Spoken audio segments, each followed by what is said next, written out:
वो नेता ऐसे हैं जो सपने में राम को देखते हैं और प्रभु श्री राम उन्हें सपने में सब बता देते हैं। अब तेज प्रताप जी बता रहे हैं कि प्रभु श्री राम अयोध्या नहीं आ रहे क्योंकि सपने में बता दिया है। वो कभी सपने में ये भी बताते हैं कि 24 में आ रहे हैं कि नहीं इंडिया गठबंधन?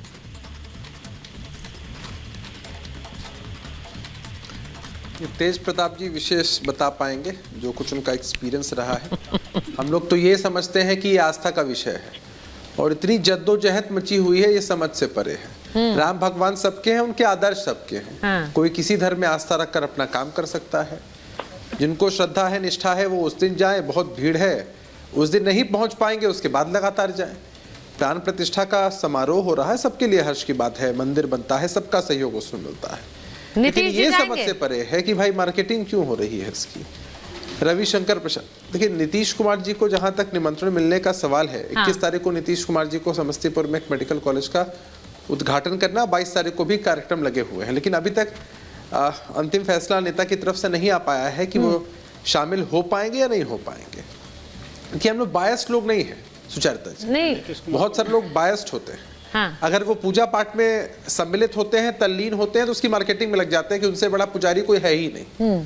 और धर्म कभी भी इस बात की इजाजत नहीं देता है कि आप अपने महिमा मंडन के चक्कर में कहीं ना कहीं धर्म या आस्था को ही डिमीन करना शुरू करते हैं।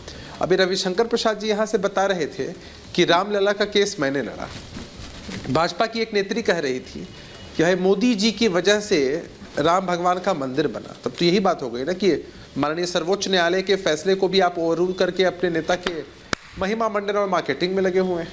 तो इस तरह की भाषा भारतीय जनता पार्टी के लोग बोल सकते हैं क्योंकि शायद वो लोग अपना जो कद है वो राम भगवान से भी ऊपर मानते होंगे या उससे भी ऊंचा और सब कुछ बेहतर मानते हैं। उससे क्या फर्क पड़ता है अभिषेक जी? तो सही नहीं, पर प्रभु श्री राम तो सिर्फ सपनों में तेज प्रताप जी के आते हैं। नहीं अभिषेक जी, उससे क्या फर्क पड़ता है? सपने में तो तेज प्रताप जी के आते हैं और सारा आगे का भविष्य बताते हैं। तेज प्रताप जी वो नेता हो गए हैं जिनको सपने में आके वो भविष्य बता रहे हैं सुचरिता जी कि वो राम नहीं आएंगे वहां, मैं नहीं जा रहा हूं। अब इस तरह के बयान आप लोगों के लिए एम्बैरेसिंग नहीं होते हैं? बता सकते हैं अपने मन की बातें। नहीं, हमारा उस बयान से क्या लेना देना है भाई? तेज प्रताप यादव जी राष्ट्रीय जनता दल के मंत्री हैं, वो आपकी सरकार में कैसे, मतलब लेना देना कैसे नहीं है सर? मंत्री नहीं है वो आप बिहार सरकार में।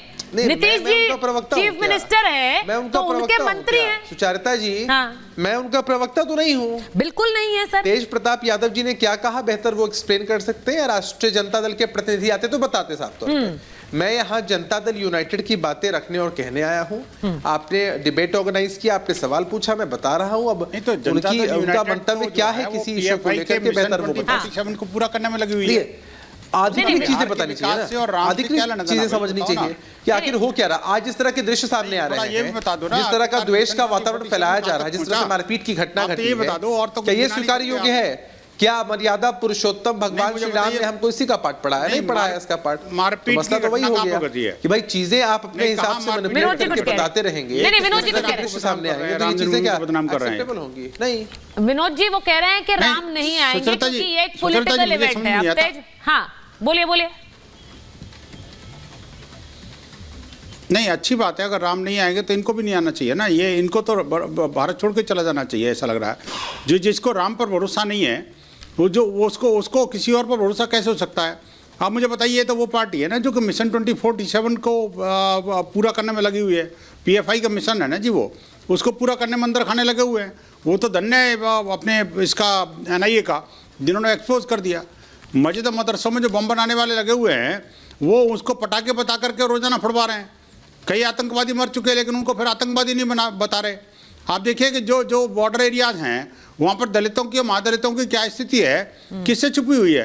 बिहार को कंगाल बनाने का काम, बिहार को जंगल बनाने का काम, बिहार को आतंकियों जिहादियों का अड्डा बनाने का काम, बिहार को देशद्रोही बनाने का काम, ये जो सरकारों ने किया है, ये इतना बड़ा महापाप है कि वो शिक्षा मंत्री हैं इनके, वो अशिक्षा का प्रसार कर रहे हैं। नालंदा जैसे महान विश्वविद्यालय के प्रांगण में जाकर के और वो रामचरितमानस को गिरे आते हैं। आप बताइए, और इन्हीं की समिति की पार्टी जो वहां जाकर के वो रामचरितमानस को फड़वाती है। नियतकार से वो गोली चलाती है। तो देखिए, इनके इस बारे में वक्त- कुछ इस वक्त- ज्यादा इस कुछ वक्त कहना दो- मुझे लगता है ठीक नहीं है, क्योंकि अब जनता जानते हैं इस वक्त दो यात्राएं हैं। एक तरफ राम यात्रा है जहां पर आप एक तरह से संदेश ये कि प्रभु श्री राम विराजेंगे तो हर घर में कलश यात्रा, हर घर से एक धुन निकले, राम धुन निकले, ये कोशिश है। लेकिन दूसरी तरफ एक वो यात्रा भी है जो ये कहना चाह रही कि ये पॉलिटिकल इवेंट है बीजेपी का, हम प्रभु श्री राम के चरणों में जाएंगे, लेकिन पहले जाएंगे या बाद में जाएंगे, 22 तारीख को नहीं जाएंगे। मैं एक बार मैं जरा सृष्टि, राकेश जी आ रही हूँ आपके पास, एक बार मैं जरा सृष्टि के पास जा रही हूँ, मेरी सहयोगी है और सीधे राम की पैड़ी से अयोध्या से हमारे साथ जुड़ रही है। सृष्टि, जरा मुझे बताइए, वहां पर बहुत से लोग ऐसे जो पॉलिटिकल पार्टीज हैं, उनका ये कहना है कि 22 तारीख को नहीं जाएंगे, प्रभु श्री राम तो हमारे आराध्य हैं, लेकिन वो बीजेपी का पॉलिटिकल इवेंट है। वहां जो लोग आए हुए हैं उनसे पूछिए वो क्या सोचते हैं। बिल्कुल सुचारिता, आपको बता दें कि आप देख सकते हैं कि किस तरीके से यहाँ पर लोग नाच रहे हैं, गा रहे हैं। पहले आप ये तस्वीर, ये झलक देख लीजिए, प्रभु राम, सीता और लक्ष्मण का के जो रूप है वो यहाँ पर आपको नजर आएंगे झूमते हुए। और जैसा आपने कहा कि लोगों से हम जरा पूछें और समझने की कोशिश करें कि जो लोग ये बात कह रहे हैं कि हमारे आराध्य हैं लेकिन हम आएंगे नहीं, उनसे हम जरा बात करके समझने की यहाँ पर कोशिश भी करेंगे कि आखिरकार आप लोग यहाँ पर हैं। लगातार हम देख रहे हैं कि लता चौक पर लोग झूम रहे हैं, लेकिन कुछ राजनीतिक दल कह रहे हैं कि हम 22 तारीख को नहीं जाएंगे, राम हमारे आराध्य हैं लेकिन हम जाएंगे नहीं। दुर्भाग्य है उन लोगों का जो राम के निमंत्रण को ठुकरा रहे हैं। कहीं न कहीं भगवान ने अवसर दिया था तो उनको अयोध्या आना चाहिए था।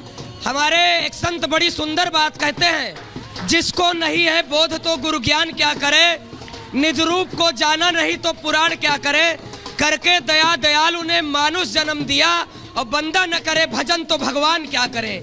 कहीं न कहीं उनके दुर्भाग्य है, भगवान अयोध्या बुलाना चाहे, राम अयोध्या आ रहे हैं लेकिन वो अयोध्या नहीं आ पा रहे हैं, तो उनके जीवन का दुर्भाग्य है। तो कह रहे हैं सरकार का, बीजेपी का कार्यक्रम है तो हम क्यों जाएंगे, हम पूजा पाठ करते हैं लेकिन हम दर्शन करने नहीं जाएंगे। भाई, भगवान राम किसी पार्टी के नहीं थे, भगवान राम व्यक्तिगत बीजेपी के नहीं थे। इन लोगों ने भगवान को राजनीतिक दलों से घुसेड़ करके कहीं ना कहीं राजनीति का शिकार बना दिया। भगवान राम तो रामो विग्रहवान धर्म, भगवान धर्म के स्वरूप है और जो धर्म की रक्षा करता है धर्म भी उसकी रक्षा करता है। भगवान तो सर्वे भवन्तु सुखिनः सर्वे सन्तु निरामया, पूरे विश्व के कल्याण की कामना करने वाले राम भक्त ये बता रहे हैं कि देश दुनिया में राम नाम की गूंज हो, पूरे देश दुनिया में शांति हो और राममय का वातावरण हो। बिल्कुल जैसा आपने कहा, देखिए, कुछ लोग यहाँ पर हैं, हम एक बार बात करने की कोशिश करेंगे। और तमाम दल हैं जो कह रहे हैं कि हम जाएंगे नहीं, हमारे आराध्य हैं लेकिन दर्शन करने नहीं जाएंगे। अब जो नहीं जाना चाहते हो ना जाए, मगर जिसके दिल में राम है वो जरूर आएंगे।